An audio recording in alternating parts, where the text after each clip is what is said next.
Chapter 21.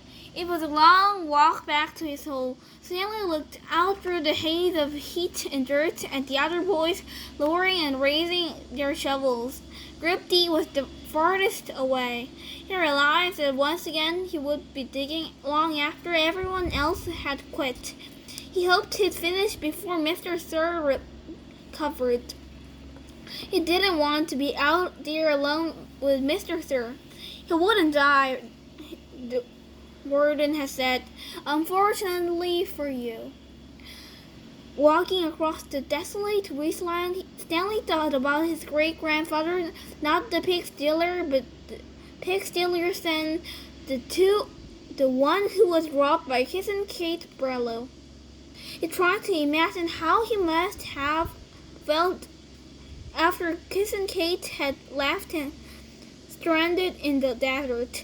It probably wasn't a whole lot different from the way he himself felt now. Kate Barlow had left his great-grandfather to face the hot, barren desert. The warden had left Stanley to face Mr. Sir. Somehow his great-grandfather had survived for 17 days before he wasn't rescued by a couple of rattlesnake hunters. He was insane when they found him.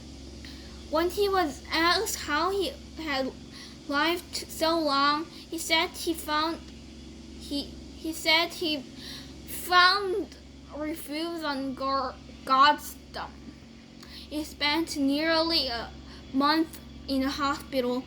He ended up marrying one of the nurses. Nobody ever knew where he meant, nobody ever knew what he meant by God's stump, including himself. Stanley heard a twitching sound.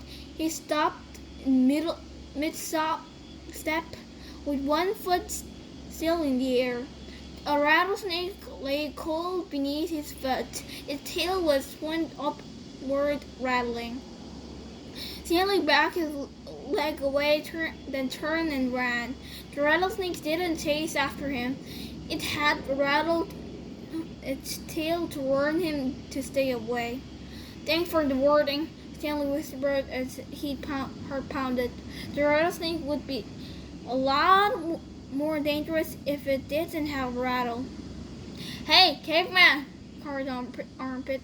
You were still alive. What'd the warden say? Asked X-Ray.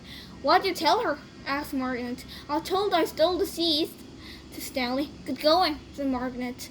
What'd you do? Asked Zigzag. Stanley shrugged one shoulder. Nothing. She get mad at Mr. Sir for bothering her.